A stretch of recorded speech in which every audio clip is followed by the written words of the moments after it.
Bonjour, bon lundi, fructueuse semaine à vous tous. Surtout, bon succès au bachelier. Gros beau train d'être des vôtres, je vous transmets ce même enthousiasme à l'estime dans votre rubrique de bon à savoir.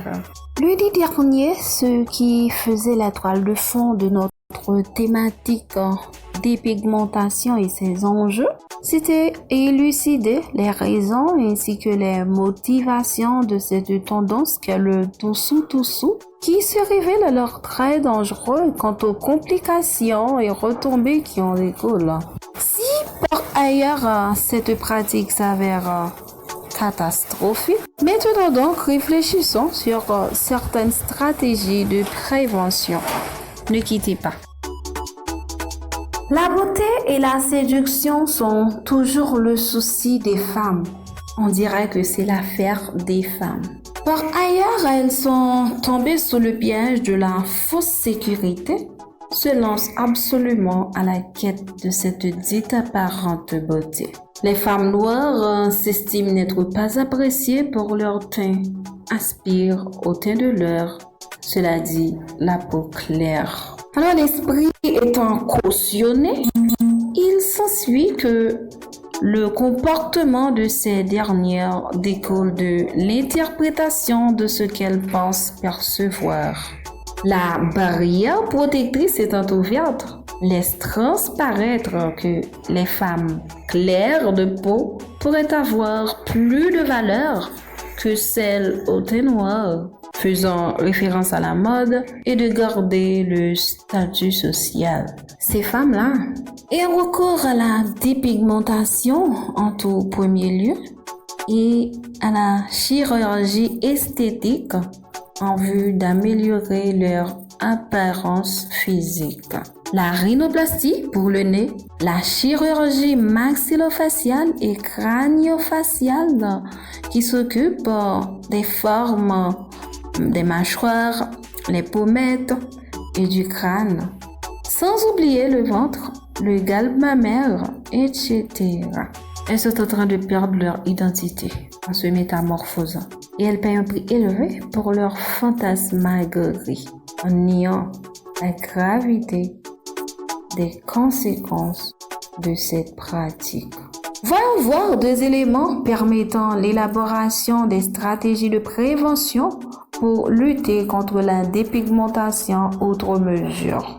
1. Organiser des journées de réflexion pour les agents de santé dans le but de mobiliser les gens abandonnés. Là, se crée une sorte d'effet boule de neige et faire éprouver, dégager une répulsion instinctive face à cette conduite insensée et insubordonnée.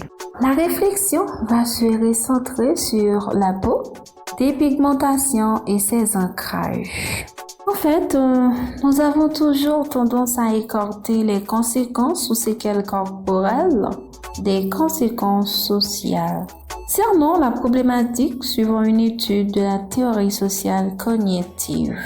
Cette théorie clairement stipulait que les interactions sociales influent sur le comportement des individus. C'est sacrément clair. Entre autres, la honte de l'homme à peau hautement pigmentée ou foncée paraît ancrée dans l'histoire depuis l'essor de l'esclavage dans le continent européen jusqu'au temps moderne. Alors revenons sur ce qui vient d'être dit. Ces pratiquants, le fait qu'ils côtoient les gens à peau blanche, inspire aussi à être comme eux.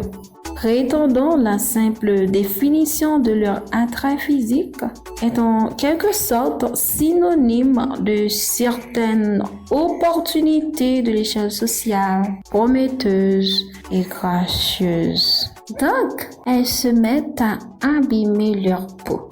Pourquoi ne pas dire il, puisque le recours à la dépigmentation ne se limite pas à la séduction de la jante masculine.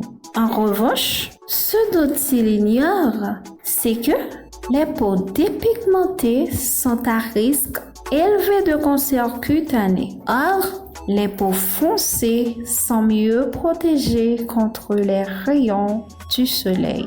Il y a quelques années de cela, un prof de gestion et élaboration de projet nous a dit: le choix que vous faites aujourd'hui aura des répercussions jusque dans l'éternité. À chacun s'ensuit une conséquence. Par déduction, par derrière les choix des pratiquants se cachent les retombées face à leurs actions. Dans les cas spéciaux, il y a des troubles de la dépigmentation, c'est-à-dire l'apparition des taches foncées ou claires, la démangeaison, la gale, etc. Et pour d'autres, il s'agit bien d'infections, acné, vergetures, atrophie ou rétrécissement de la peau, ce qui rend la peau fragile, super fragile. La peau dépigmentée au soleil se brûle. Elle devient très noire, ridée, et ça peut même empêcher toute intervention chirurgicale. Cette pratique peut être à l'origine d'un risque accru, notamment de diabète, d'hypertension artérielle, de complications rénales et neurologiques. Essayons de dédramatiser. La peau aussi possède une capacité d'autoréparation. Lorsqu'elle subit une agression qui rompt la barrière cutanée, survient alors un processus de cicatrisation. Chaque individu a sa propre façon de cicatriser. Celle-ci évolue avec le temps. Et je me rappelle avoir dit ceci: la peau est dynamique. Finalement, chaque individu est capable de choisir des actions susceptibles de prévenir une maladie du fait qu'il possède des connaissances minimales relatives à sa santé. En deuxième lieu, on a dit il faut les pousser à avoir à éprouver une répulsion instinctive face à cette conduite insubordonnée et insensée. Figurez-vous bien que la loi du marché, celui de l'offre, reste contraignant. Ce dans le but d'avoir un maximum de ventes possibles. Les agents de publicité, ils vous amadouent d'en acheter pour attiser la flamme brillante de la beauté sans pour autant parler de conséquences. Non seulement ils essaient de vous voler votre santé, ils cherchent à tout prix de vous enlever ce qu'il y a de plus cher en vous. C'est votre identité. Soyez clairvoyants.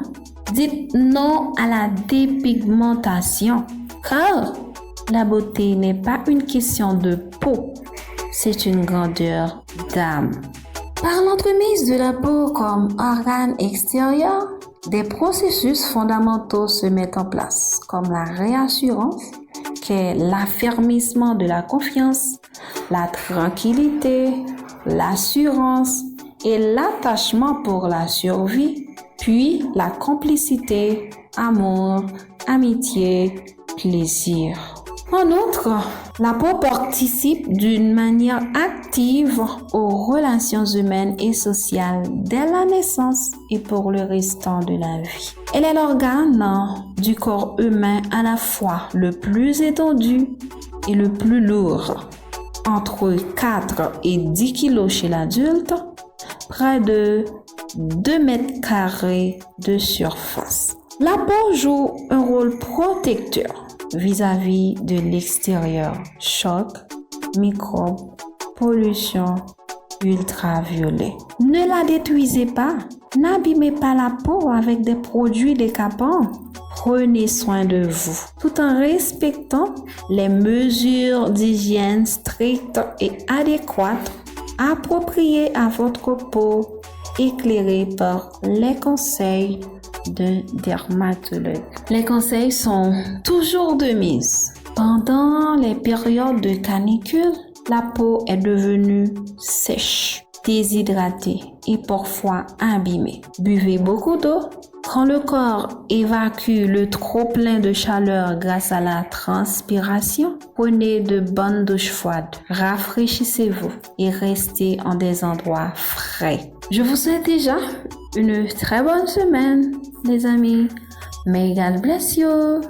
Ciao.